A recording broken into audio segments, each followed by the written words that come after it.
Good evening, everyone, and welcome. My name is Kara Solomon, and I'm a conservation coordinator for the North Carolina Wildlife Federation. Tonight, I am here with two of our community wildlife chapters, the Tri-County Conservationists and the Durham Wildlife Stewards. We are coming to you live tonight from the Chapel Hill Public Library, but we are also streaming live online. I will be your moderator for this evening. So if you have any questions for our speaker during the presentation, if you're online, put your questions in the Q&A feature or in the chat, and I will get them read to our speaker at the end. For those of you that are in person, if you have any questions, please save them till the end, and I will come around with the microphone so that everybody online can hear you. So again, if you're online, chat your questions or put them in the Q&A feature. If you're in person, I'll come around with the microphone so that everybody can hear you. I'm really excited to be with you all tonight. And so now I'm going to pass the microphone over to President of the Durham Wildlife Stewards, Rob Bickley. Hello, everybody. I'm so glad you're here.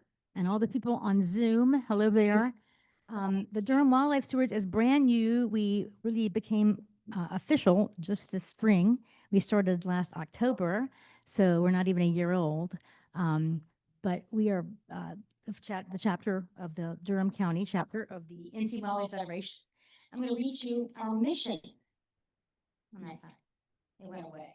Well, our mission is to make the world safe for wildlife by helping the habitat that wildlife need be healthy, removing invasives from the woods and from other nature areas.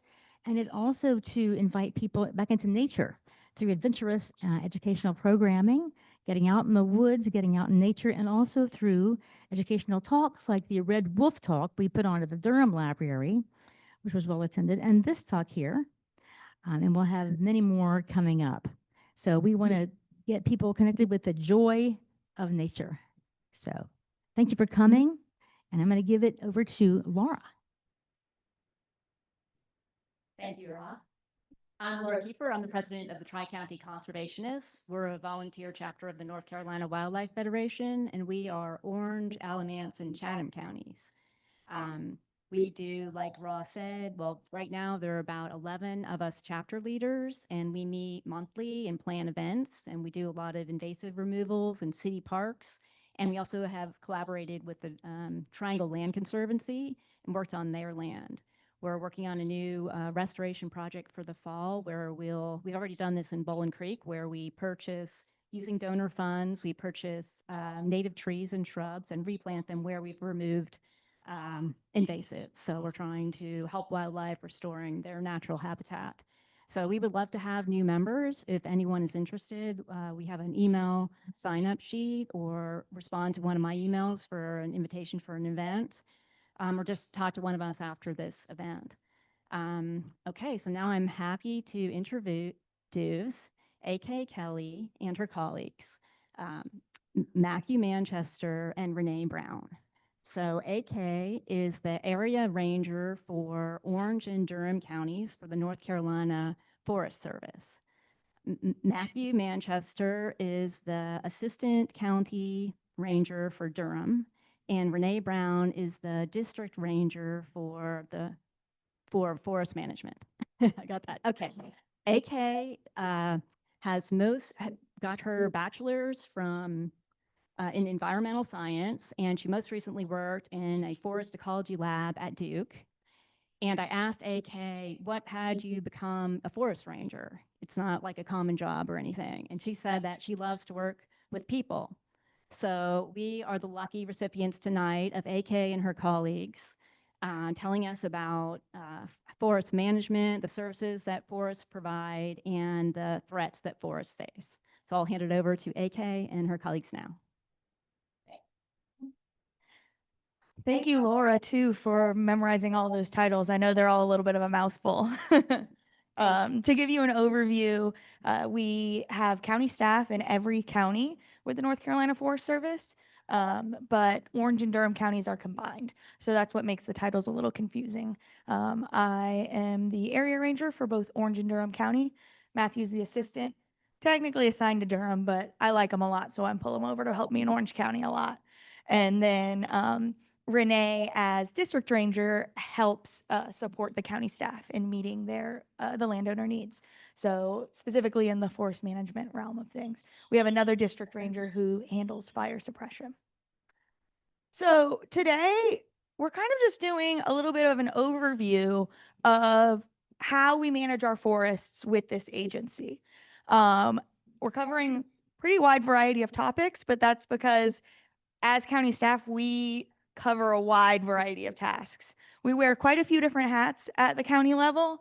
And so we're going to go over kind of the main things that we get done in our counties so you all can know a little bit more about what this agency is here to do for you, how we serve you, and also so you can get a little introduction to what it looks like to manage land and manage our forests. So this is us again with another with another summary of what we do. Matthew did say that he needed a cool picture on a fire too, because both Renee and I have our cool fire line pictures. So at the North Carolina Forest Service, we exist to, we say, you know, like the mission is to promote, manage, and protect our forest land, specifically private forest land.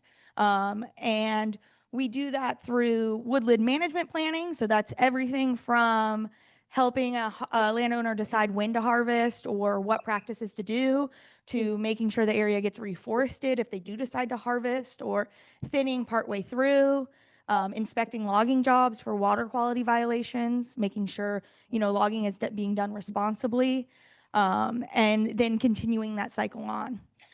We also handle insect and disease control. Matthew's going to talk to us a little bit more in depth about that, but Renee, Matthew, and I are actually counting down the days right now until we get to ride up in the plane and look out the window to monitor for pest and disease stuff. So we're very excited about that. We also deal with forest protection. So any wildfires in Orange and Durham counties are actually under our jurisdiction. And if I were with the elementary school kids right now, I would go, does anyone think wildfires happen in Orange and Durham counties? And, you know, they all go, no. But in reality, it happens pretty frequently because any escaped outside fire falls under our jurisdiction. And luckily, they don't get that big that often, but they do sometimes. So we're here to help with that. Finally, we also sell native tree seedlings at an affordable price through our state nursery. And we do things like Here Today, educational resources. But I will say most of the time I'm with elementary school students, so I have a little bit of a younger demographic sometimes. So my section, I just want to generally talk about our forests. What is management? Why do we do it? And how do we make these decisions around our forests? What does it look like when we decide to manage a forest? So I'm kind of preaching to the choir with this slide. I think you all know, you're wildlife stewards, you know we have a billion forest benefits, right? We've got forest products, which we're all aware that we can't use plastic for everything, right? Paper goods are sometimes what we need. And that's not just your paper plates or cups, that's baby diapers. You know, that pulp in baby diapers comes from trees, a byproduct in the paper making process. Even cellulose gum is in like everything from ice cream to printer ink. And then my fun one is always the flavoring in orange soda actually comes from some of the chemicals in pine sap most often and not actually from oranges. So, forest products do play a pivotal role in our lives, but we also have obviously a ton of other things we get from forests. We got heat reduction, water quality. You think about how much storm runoff comes off of a parking lot versus a forested area, right? So besides you think of filtration, but also just keeping water from running off into our stormwater systems. Air quality, carbon sequestration. Some of our federal agencies too are, getting up with that, and there are programs to help landowners plant trees specifically for carbon sequestration, which is pretty cool. Wildlife, which I'm sure you all know all about. Insects, fungi, recreation, from everything from not just hiking, but hunting, mountain biking, and then well-being, of course, because we all love being outside and getting to enjoy our forests. So the thing is, though, to get these benefits from a forest, we do kind of have to manage them. We have to participate in caring for the forest to get all these wonderful things from a forest. Even if it's just well-being or just water quality, we still need to participate in the management and care of these forests. So what is forest management? This is the official definition: managing vegetation, restoring ecosystems, reducing hazards, maintaining forest health. So, I mean, that kind of runs the whole gamut, right? That's anything from, that's logging, that's removing invasive species, that's, doing prescribed burning, that's monitoring for pests and disease, that covers everything. But the overview is that it's how we are making decisions around how a forest is used so that we can maximize those benefits that we get out of a forest. And, you have to protect that interest in the forest. And if your interest is leave it as is, that's still an interest, right? And we'll talk more about that even if it is, I want this forest to continue on, that still sometimes takes some intervention and management.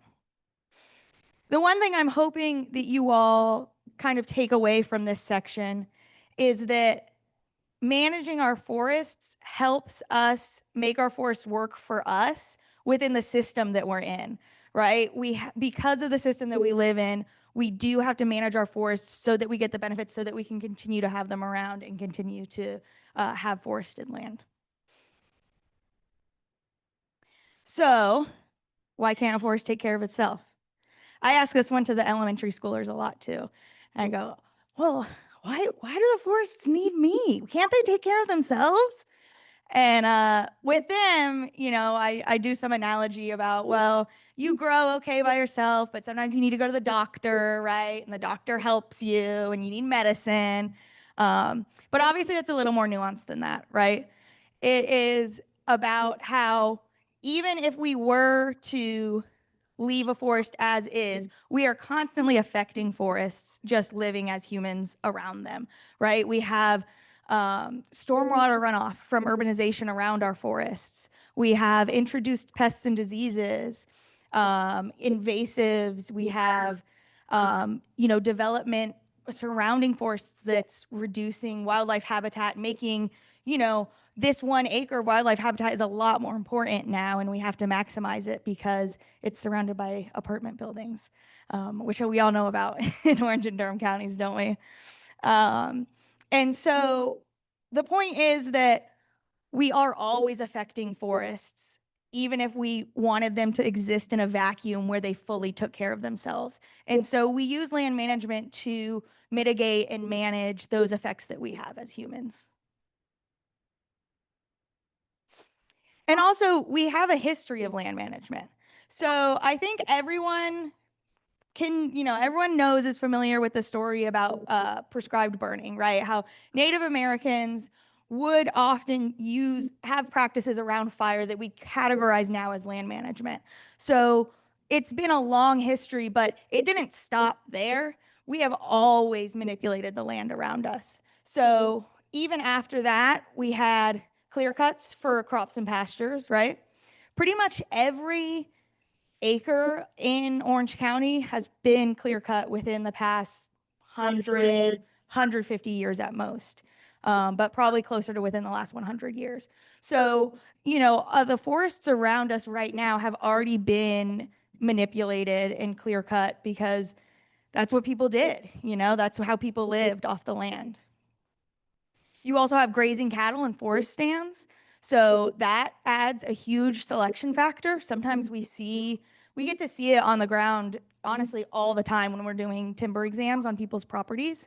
Cattle have grazing preferences, and sometimes that results in a species selection on a site that is way more pure than you would expect. You go in an entire oak hickory stand, and sure, that happens naturally sometimes, but also people have been having an impact on that land for decades or a century at that point. And then finally, too, you have people who, subsistence farms, and that's how they supported they supported themselves off the land they lived on. And they harvested wood out of the forest stand on their property. And you think about, if you were harvesting wood with hand tools, would you want to cut down a 70-year-old oak tree, or would you want to cut down the little poplar over there? It's a lot softer. So even that has shaped the forests around us. So we have this history, and we always have been manipulating the land around us. Oops.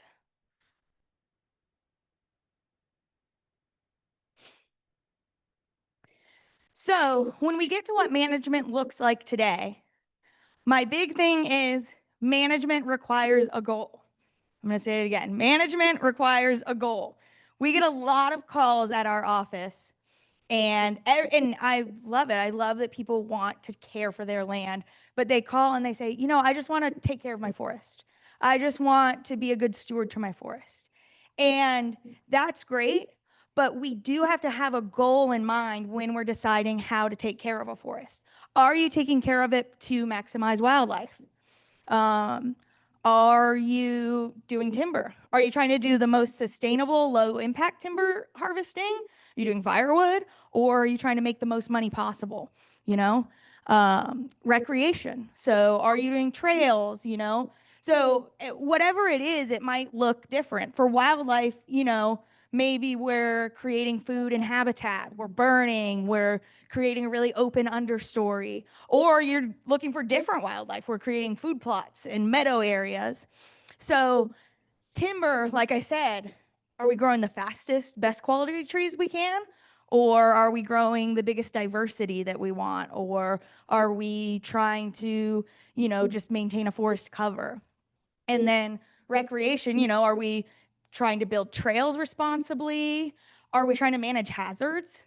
For wildlife, like this picture here, that's an example of creating snags, which you all are probably familiar with.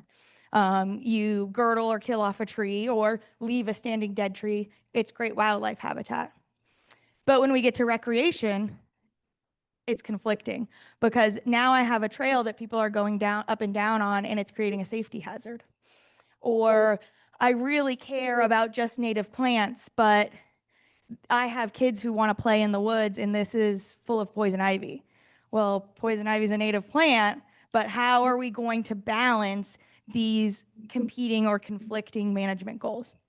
So when we decide how to manage something, we are balancing all the different factors. It doesn't have to be one goal. It can be timber and wildlife, or it can be recreation and wildlife.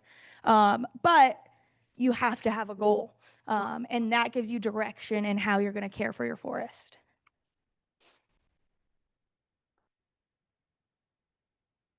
So I do want to touch a little bit on harvesting timber. So our agency traditionally exists to promote wood products and promote the robust timber industry. And I said earlier, I came in with an environmental science degree, right? So I came in with a little bit of a different background than our, like NC State forestry bros came in with. But I did want to touch on this because I wanted to bring some nuance into how we think about timber harvesting and how we think about why logging is practiced sometimes.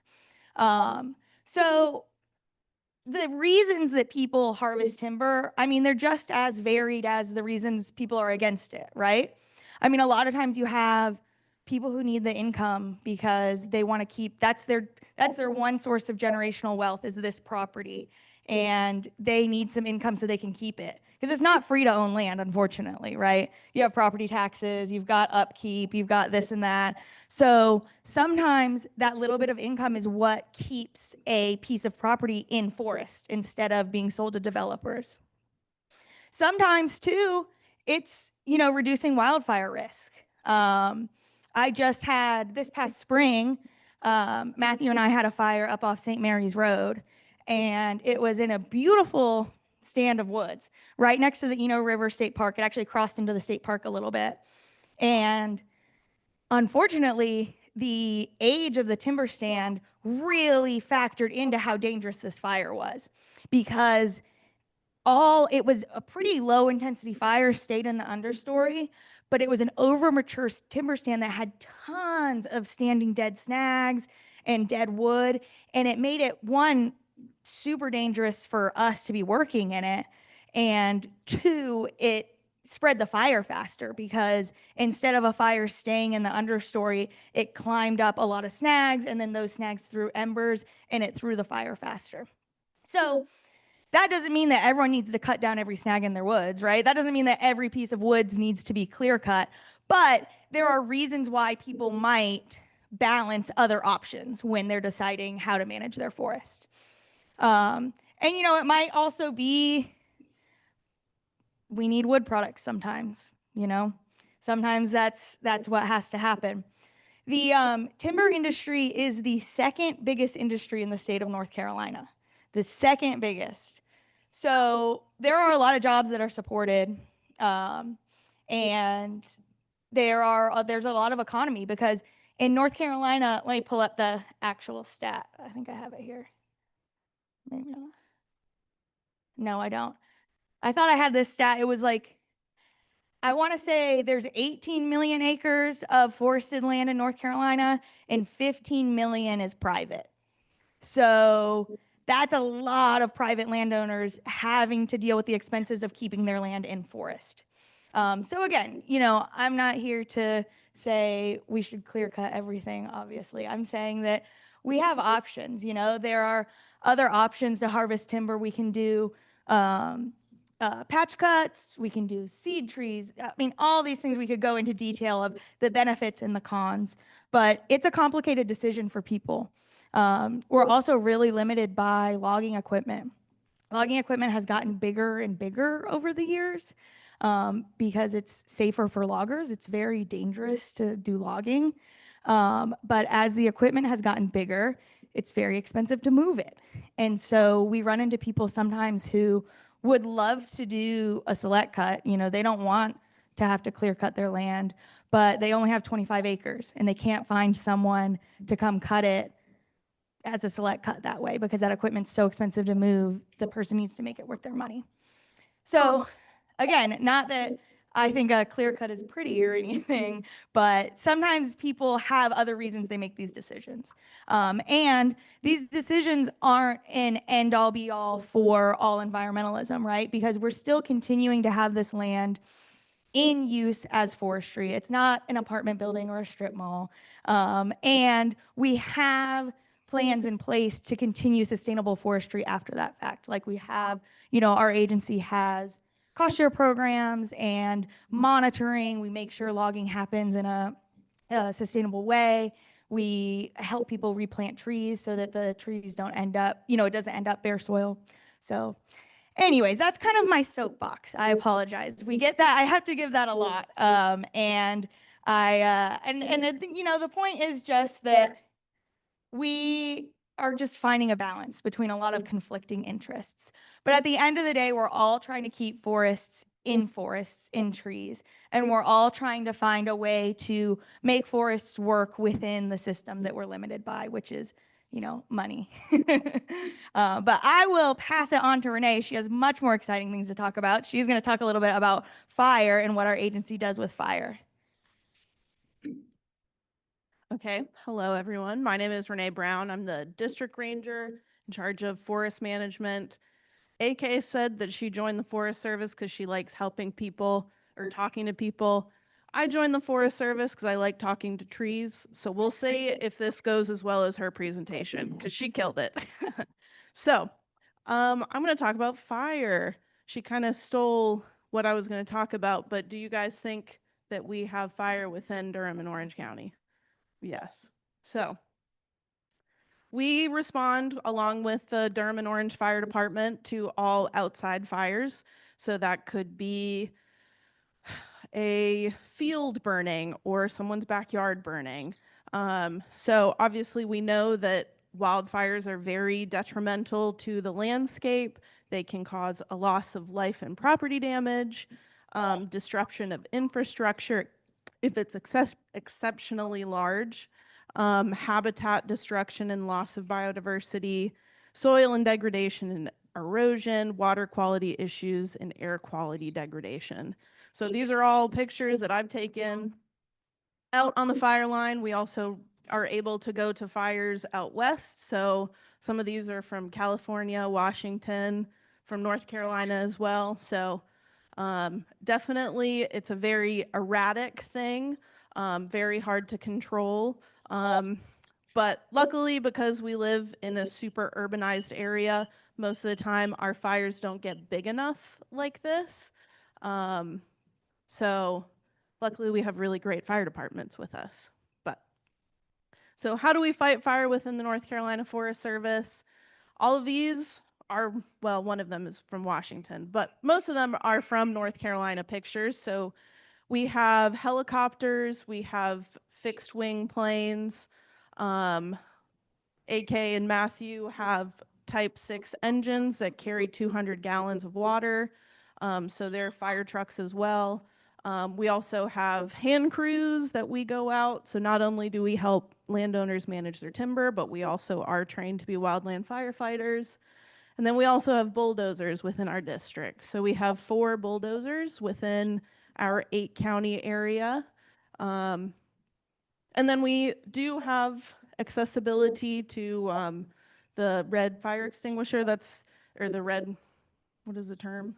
Retardant, sorry.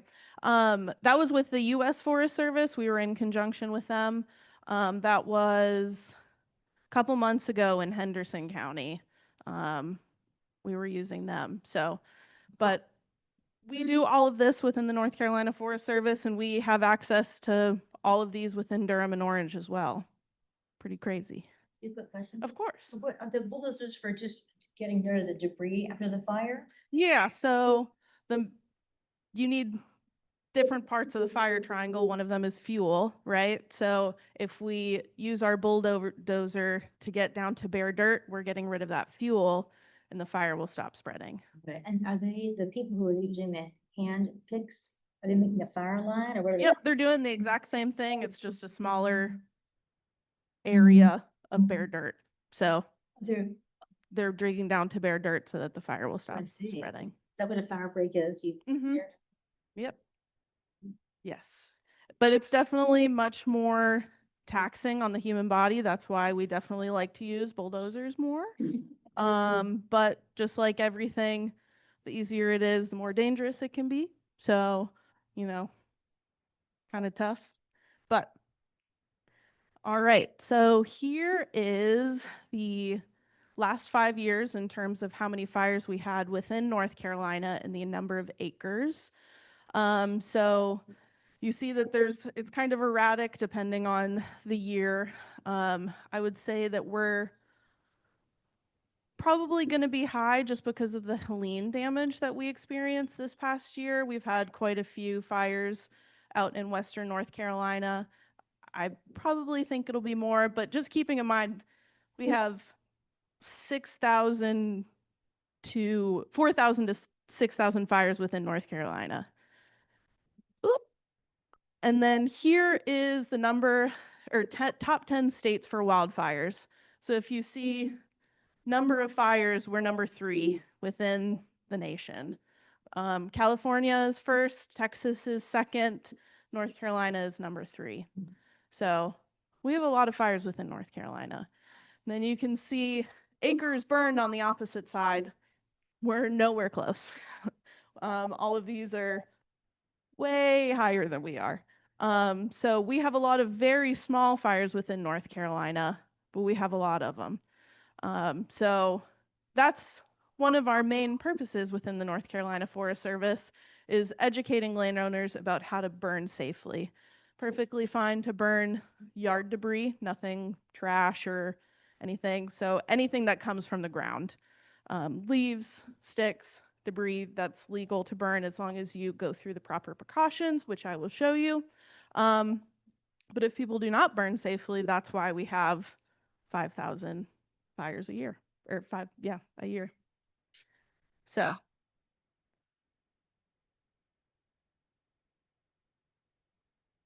there we go. All right, so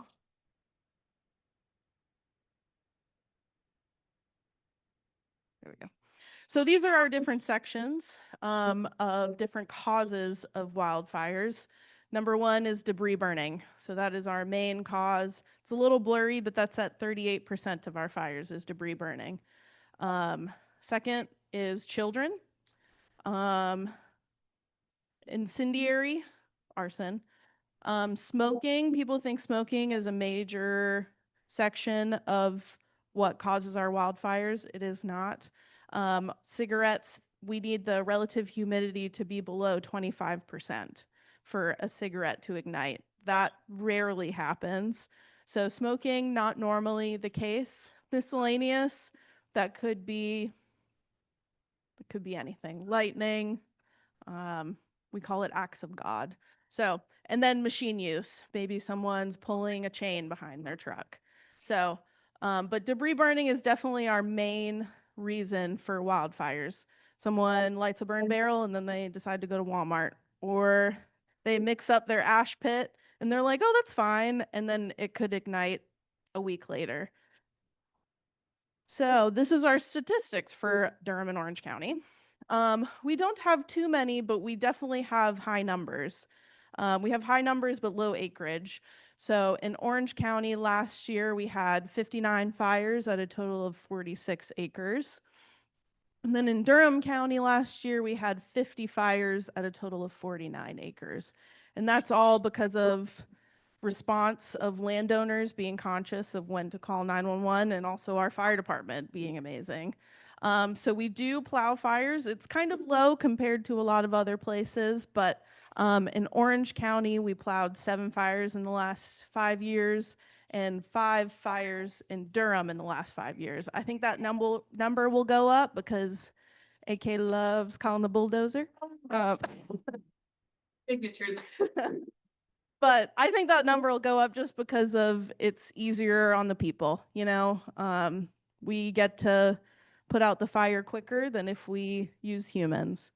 So, talking about how to burn safely, like I said, it's legal to burn as long as you're using or burning the correct stuff. We issue burn permits. They're free. They last 30 days, making sure that you're aware of the weather. All of this is on the information once you receive a burn permit. Making sure that you're burning natural debris, never using flammable liquids, and always having hose or water nearby, or water buckets, rakes, stuff like that. Yeah, the main thing is we go out and it's never the landowner's, well, most of the time it is the landowner's fault, but most of the time I completely understand the situation. It got out of hand, they got stressed out, they didn't know what to do. And if they just took a few more precautions, none of it would have happened. So that's why our main purpose is an educational tool to help landowners know how to take these precautions to burn safely so that none of this will happen and we won't have to be called out. So that is bad fire. Now we'll talk about the fun stuff that we do, which is good fire, prescribed burning. So we do prescribed burning within the North Carolina Forest Service. It's a $350 minimum, and that depends on your acres. So we intentionally set the defined area for specific management objectives. So you can see that all of these flame lengths are much lower and slower. We can manipulate how the fire is occurring so that it doesn't rip through the forest and kill your trees.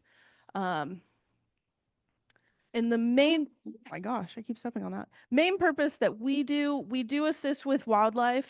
Obviously, prescribed fire is really beneficial for wildlife. A lot of our prescribed burning objectives relate to timber management. So we do a lot of pine stands. But we also are more than happy to help with wildlife management, prescribed burning. So the benefits of prescribed burning: hazard reduction. So if you have a pine stand and there's a lot of understory underneath, doing a prescribed burn can reduce the risk of wildfire in the future. So it reduces the understory shrubs, vines, woody debris, leaves, and needles available. Wildlife and silviculture burning. Once again, it mimics low intensity fires. People think that prescribed burning can be detrimental to wildlife. It produces a lot of natural vegetation so that wildlife can eat it. Also, it's crazy. You can go back the next day and the turkeys and deer are out there the next day. So it definitely is not detrimental to them, very beneficial. We also do site prep burns. So that's if a landowner is interested in cutting and we need to reduce the vegetation so that planting can be ensued, we can do site prep burns. We're also doing a few native grass burning within Orange County. Well, we have one lined up. So all of these generally need to be on a 3-year rotation, because if you do it once, it's not going to keep on repeating that benefit. So our native grass burning, it produces those native seeds to go back into the soil. That needs to be conducted every 3 years. So here's a pre and post native understory.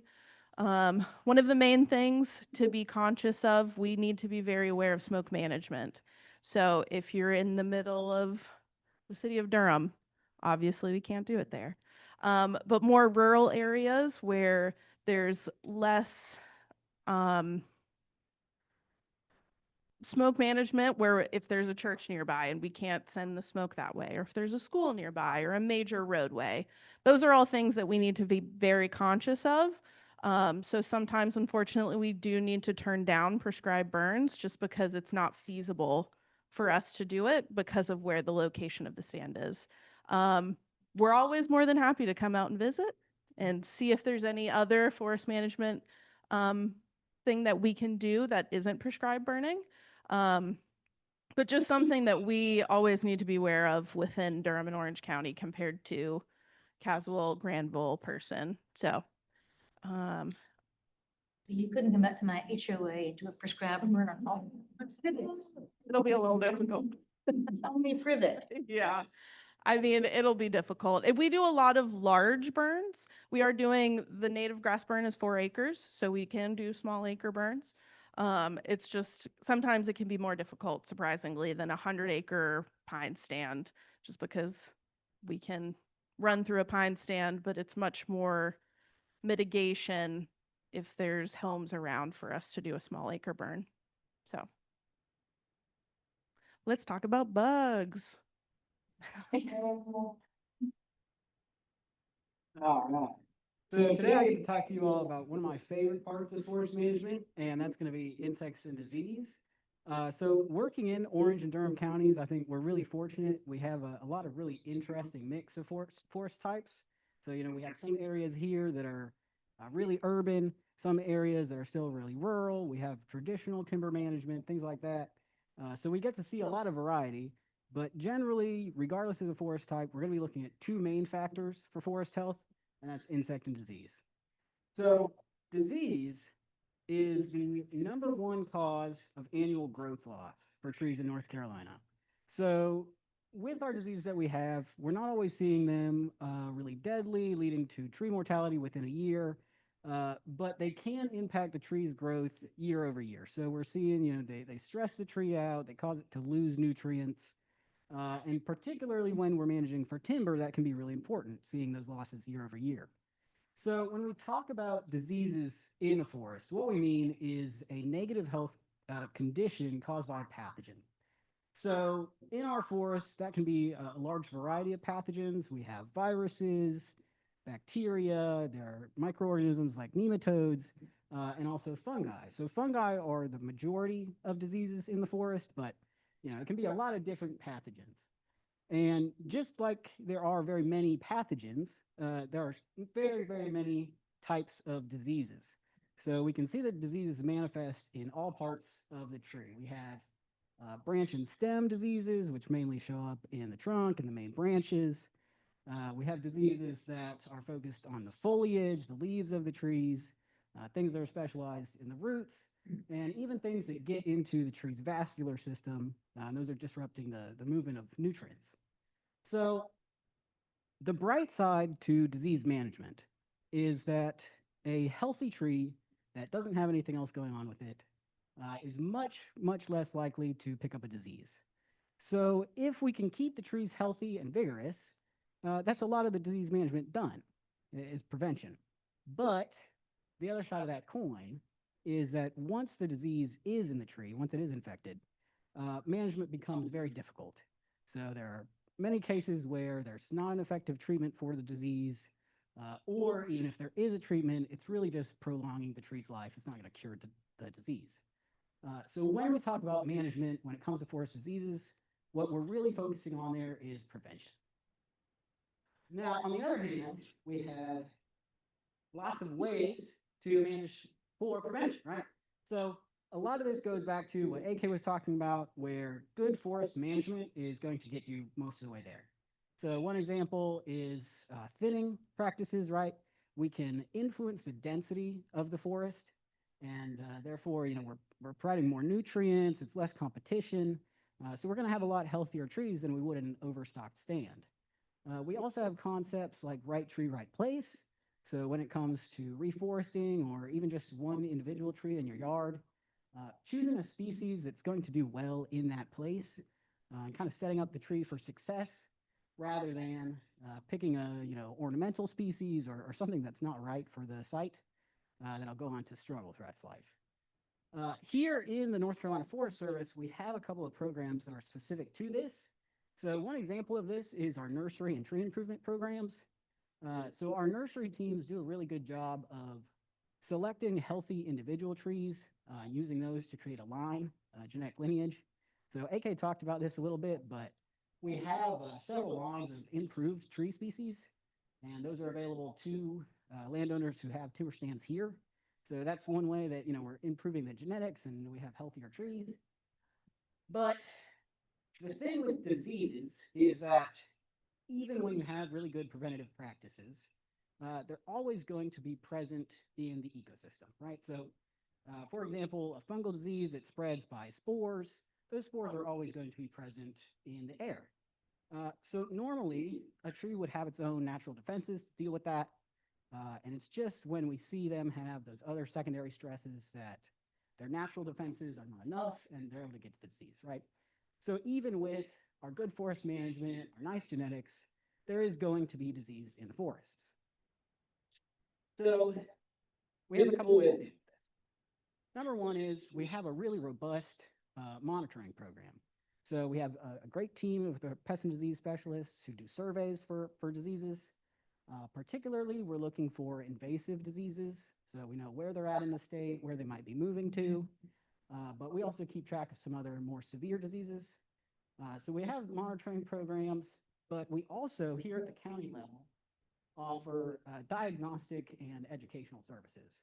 So if a landowner has a particular tree in their yard, it seems ill, it's not doing well, or even on a larger scale, if there's a timber stand and they're seeing a reduction in growth, things don't look right in the canopy, they can call on us and we can help them diagnose that disease and help them understand what they can do to treat it, what their management options might be. So whether it's on a large scale, looking at large scale disease movement patterns, or just helping on a smaller scale, we can kind of help with the information side of things. But again, all that's going to come with a caveat, which is that there's not a whole lot that you can do with some diseases. So really the most important thing is keeping your forests healthy, making sure that the trees have a good natural defense system, and hopefully not having to get to the point where you have to deal with the disease. But if we're talking about forest health, disease is really only half of the issue, right? So we also have insects in our forests. And here in North Carolina, insects are the #1 cause of tree mortality. So with diseases, we see generally a slow decline over time. With the insects that do cause disease in the forest, it can be pretty quick. So there are a lot of different types of insects. So I have it grouped into a couple of different groups for you of pests. So first we have our bark borers. So this group has the #1 most destructive insect in North Carolina. That's the southern pine beetle. And insects in this group are generally boring in just underneath the tree's bark, and they're feeding on that small layer, the phloem, inside the bark. And while it's not a huge part of the tree, they can eventually eat little tunnels into that inner layer, and eventually it'll girdle the tree. It'll cut off the nutrients. You call it the southern pine beetle? Yeah, so Okay. that's what's in the image right here. The southern pine beetle, that's our #1 most destructive forest pest. With most of these beetles, they are always here. You know, they're native. Southern pine beetle is native, but there can be years when the population grows to an outbreak level, and it's at that point when we start to see really serious impacts to the forest. When they're at normal population levels, they act more like a standard secondary pest. So they can come in once the tree already has something going on, but generally they're not strong enough to kill the tree. But the exception to that is that when they do become, to their outbreak levels, they can be in such great numbers that they overwhelm the tree and they can kill healthy trees. So that's our bark borers, but we also have a similar group of insects, our wood borers. So, like the name would imply, they're very similar in what they act on, but with the wood borers, they're just going to be a little bit further into that tree. So they're working more in the inner heartwood and less on that outer sap layer. So wood borers in particular are more of a secondary pest. We don't generally see them be strong enough to kill trees, but they are important because they can come in afterwards and devalue the timber. So they bore holes in the timber. When they come and harvest it, then it's less valuable. So it can be important for timber management.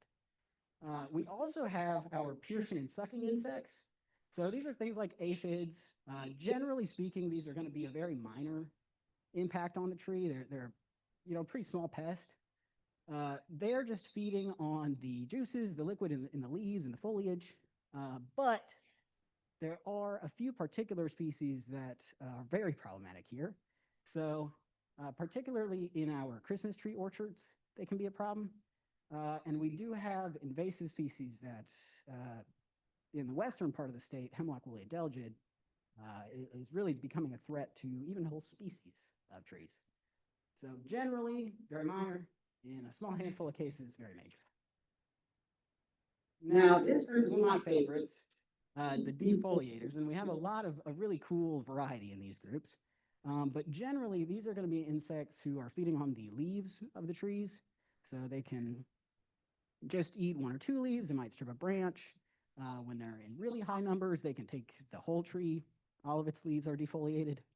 But generally, these are only minor stressors. Again, with outbreak years, you can see that kind of change. But when it's just 1 branch, 1 tree being defoliated, 1 year out of 10, it's really not something that's causing a lot of damage to the tree. But if 1 tree is defoliated year after year, then you can start to see that accumulation of damage. Now, we also have a sort of a special group, and that's our invasive species. So these can be parts of all the other groups. So this right here is an emerald ash borer. So one, really important invasive in our state right now. And that is a wood borer, so it's part of the other group. But invasives are sort of important because they don't have any natural defense system. So once they get into the state, they can become very problematic. There's nothing here to keep control of them in the way that the other pests are. So management for insects is very similar to management for disease. So we have a couple of different programs that are focused on forest health. So one example is our Southern Pine Beetle Prevention Program. So that program helps landowners to have the financial ability to thin their stands. That's the way to prevent southern pine. We also have our monitoring programs. So we trap across the state. Like AK was talking about, we get to go up in the flights and look. Excuse me. We get to go up in flights and monitor for them. But we also have, just like with diseases, we have county level diagnostic and education. So that right there is the exit hole for an emerald ash borer, and then emerald ash borer. Oh. So that other insect, the invasive that I was talking about, that's something that we can go out and be able to identify. And then this lower photo is an example of a treatment for that insect. So that's a systemic insecticide. That's one treatment option. But that's something that we can do here at the county level for individual landowners who are wanting to diagnose. But insect management is not something that just we can do at an institutional level. There's also a lot that you can do as an individual. So one of the most important things that you can do is help prevent the spread of invasives. These are a very serious threat to our forests. They don't have natural predators to keep them in check. So it's really important that we are not inadvertently becoming, their accomplices and helping to move them. So one way that you can do it is don't move firewood. That's one of the main ways that they're able to jump really far distances is in firewood. So don't, buy firewood in one place with the intent to use it somewhere else. Buy it where you burn it. So please keep your firewood in one place. But also, just being aware of what invasives are in the area. So this is the Asian longhorn beetle. It's not known to exist in North Carolina, but it has been found in South Carolina. So it's important to be able to know what's in the surrounding area. And that way you're kind of aware that if you were to see it, you would be informed and you'd be able to reach out to somebody else. So, Lanternfly. yeah, that's a great example. It's spotted lanternfly. No lanternfly. Right. But also what you can do is monitor your own tree's health. So if you're able to catch an insect problem very early, it's a lot easier to deal with. So when you're looking at your trees for tree health, there's a couple of different things that you can look at, just general signs. So number one would be changes in the canopy. So if you have changes in the coloration, it's not fall and it's turning red or brown, that's kind of strange. If there are branches that are dying back that seem bald, it's got blank spots in the canopy. Any abrupt change that's not something normal, not like leaf drop in fall. Now you can see in the upper canopy, or you can look down at the trunk. So on this right-hand side here, we have what's called pitch tubes. So that comes out of a pine tree. It's where a beetle has bored into the sap, and then the tree reacts to push that sap out. So that's a really good sign of a bark-boring beetle like southern pine beetle. What did you call that again, those things? Yeah, they're called pitch tubes. Pitch tube. Pitch tubes, or sometimes they're called sap tubes. Mm-hmm. That's one sign. Or, especially in more severe cases of infestations, you can actually see this is a material, it's kind of like sawdust, it's called frass. And that's the byproduct of an insect boring into that trunk and kind of pushing the extra material out. The white stuff is. So yeah, that white stuff right around the base of the tree kind of looks like sawdust. Like I said, it's going to be dusty, piles up on the cracks of the trunk or around the base of it. That's a good sign of a more severe problem. But really what we're looking at is, being aware of changes in the tree. If you see changes in the canopy, things that just look amiss, that's a really good way to catch a problem early on. And then you can do something to deal with it. But, there's another really important side to that, which is that not every insect in the forest is a pest. So the forest has thousands and thousands of insect species. They have their roles to play in it. They're a really important part of our ecosystem. So they're a food source for our birds, our bats, our small mammals. They also have a really important job to play in decomposition. So they're helping to return nutrients to the forest floor. And just having the presence of an insect does not make it a pest. So the insect is only considered to be a pest worth treating if it's able to cause enough damage to the tree that it would be an economic injury to allow it to keep going. So we have really large outbreaks in timber stands. Obviously, if the insect is such a problem that it's taken out 5-10 acres of somebody's 20-acre stand, that's really serious, and that does warrant treatment.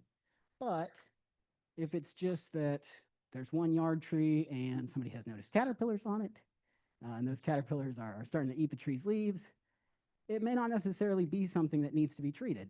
So just as important as removing pests from the environment is making sure that our beneficial species stay. So, that's one thing that if you take anything from pest and disease management, It's that, there are serious pests and serious diseases in the forest that we do have to manage. But there are also a lot of really important beneficial species. And so if you are concerned, you think you might have a problem, number one, it's really important to be sure that you know what that is so that you can manage it efficiently. But also, be aware and be informed of whether or not you actually need to manage that. So if that's something that you're not sure of, feel free to reach out to us. We'd be happy to help you with it. Or we have a lot of really great resources at the county level. So reaching out to your county extension office, there's a lot of really informed agents at the extension office that I'm sure would be happy to help you as well. So that's my part. I think we're just wrapping up. Yeah.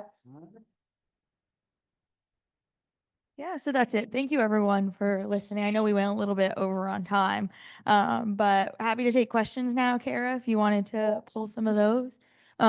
This is our contact info.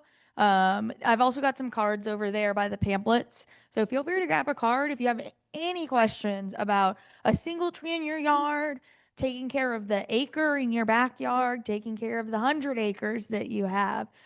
We are always here to help, and we're happy to answer any questions. Like I said, it's my favorite part of the job. So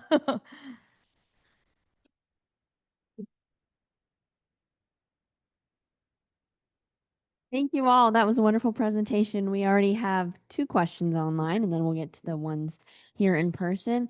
Ed says we own 7 acres of forest land on our property. The forest area is loaded with leaves. Can I volunteer our property for a practice fire burn? Egg, you can definitely have us come out and take a look if we can burn it. Hazard reduction is something, that's a reason we burn for. Besides, silviculture, helping trees grow well, wildlife, or returning forest to, returning fire to its natural areas.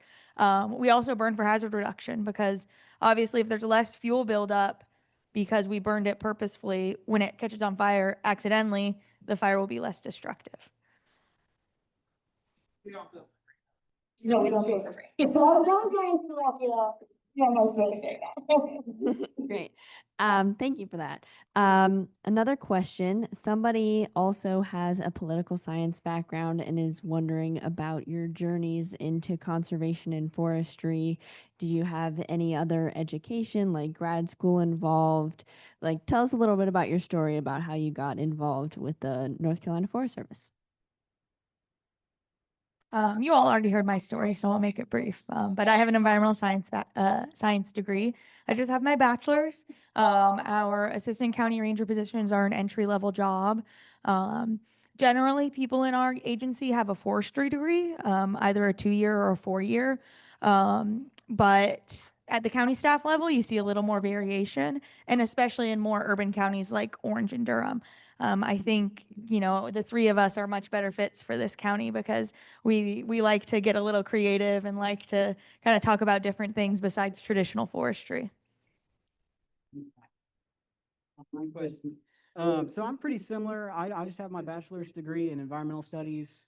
So I went to school and got that. And then I've also done a little bit of work in school relating to like hemlock woolly adelgid, getting into things that are sort of in the same work area, and that helped me to get into this career.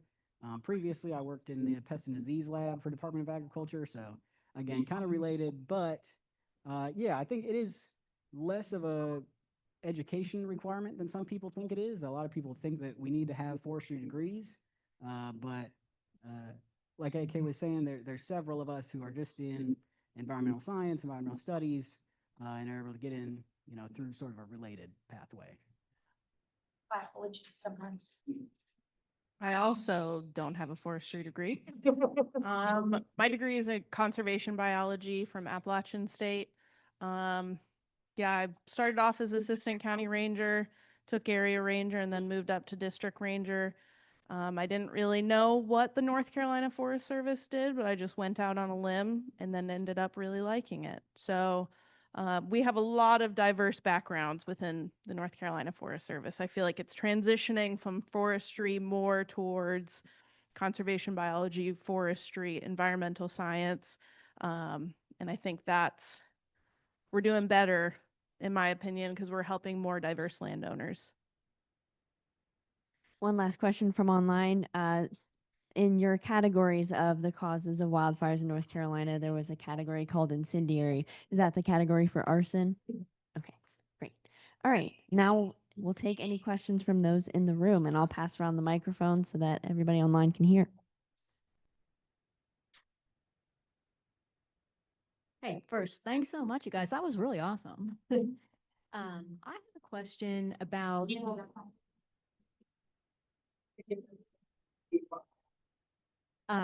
what kind of trees and shrubs you sell, kind of generally how much they cost, and then the timing of when you need to order those.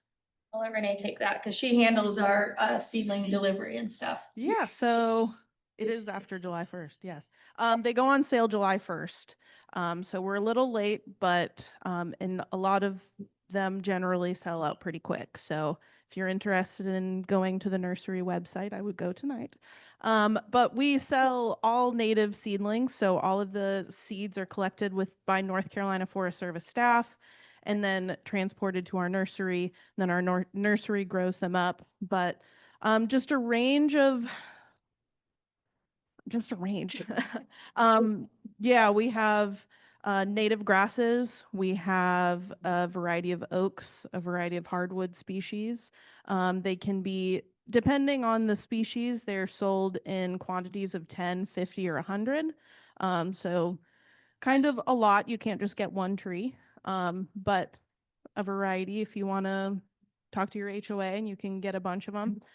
They're definitely cheaper than going out to a nursery within the area, and you know that they're coming from North Carolina. So we potentially have the nursery books, but if you type NCFS nursery seedling catalog, you should be able to come bring it up. But you order them in July and then they're delivered in January, February, March.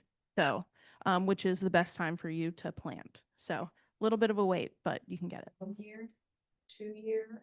Yeah, generally 1 year. Mm-hmm. And As well. yeah, so they're smaller. Mm-hmm. They're shrubs, not just trees. A little bit. There's a few.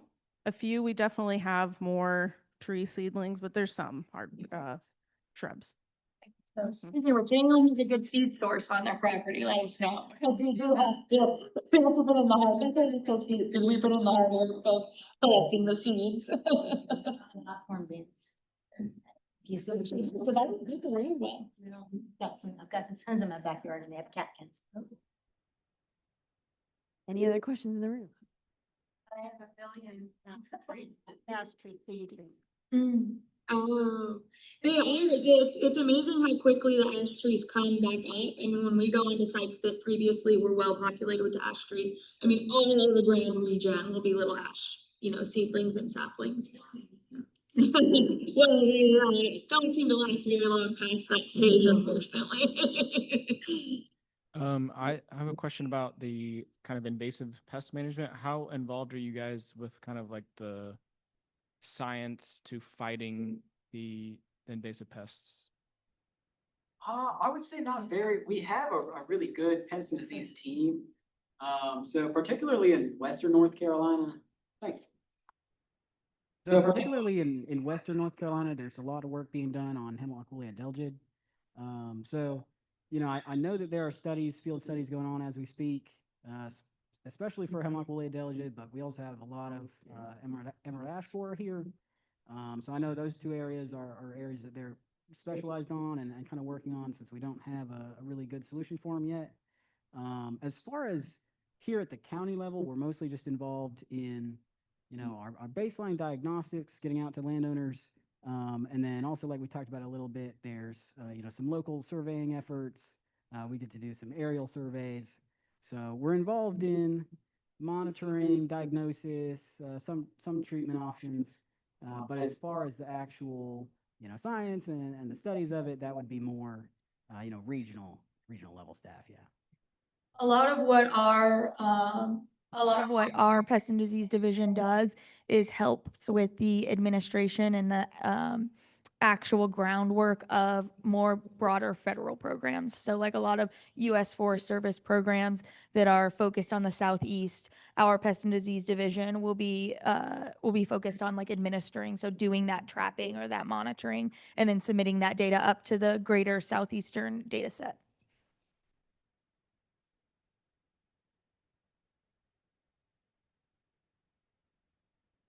Has the spotted lanternfly been observed in Orange or Durham counties? Not in the state, right? To the state, there's 2 counties coming. I remember recently, right? Just this year. Maybe, yeah, but.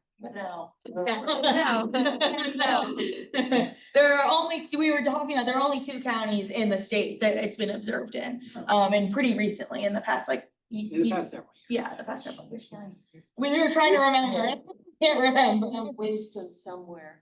Oh. Yeah, somewhere around there. I don't remember exactly. I think it's But we saw it on a map. That makes sense. Can you tell, one tongue in cheek question, can you tell your people to spray your boat will kill the Franklin berries? Oh, yes. Okay. Well, you Tree of heaven and you know, it's a funny thing about spotted lanternfly. Because one of the preferred hosts for spotted lanternfly is Tree of Heaven. So that's kind of a silver lining to that. I have another question. Can you tell us more about what? Tell us more about what the burning or whatever, all the things that you do help wildlife. Can you elaborate a little bit on that, since we're all about wildlife? So when we talk about, going to my section, when we talk about forest management, helping wildlife is often a goal that our landowners have. So that can look different depending on the forest type, what type of wildlife you're looking for, what you're using the land for. Are you just trying to encourage wildlife habitat, reduce fragmentation, or are you trying to encourage, deer specifically because you have a hunting club on your land? So it really depends, whether it's us doing prescribed burning or, there are practices like, doing things like patch cuts or shelter woods. Some of those pictures I had up on the screen. Some of our ways of harvesting timber are great ways to create an uneven age stand to increase wildlife habitat. So as you all probably know, I mean, those different areas of succession can help increase habitat. So the short answer is it depends. But I do also, before we leave, I wanted to promote an event that the Extension Office in Orange County is putting on. They are having a full talk about prescribed burning for wildlife. So that was part of why I didn't go as into depth about it today, because I didn't want to step on Mark's toes there. So he's got a whole talk that's just about how do we prescribe burn to benefit wildlife. So I'll have Kara maybe throw it up on the projector before we leave so that you all can get that information.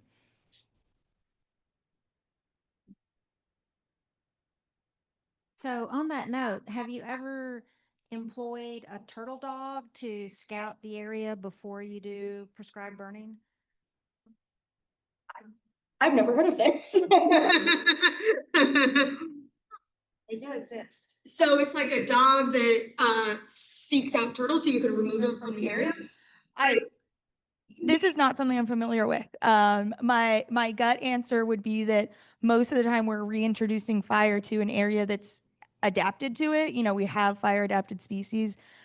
So I would assume, our native turtles like eastern box turtles kind of know what to do. They know to get down low. And most of our fires are, in the best case scenario, our prescribed fires aren't so intense that they would be killing wildlife like that. But I'd have to look that up. I have never heard of that.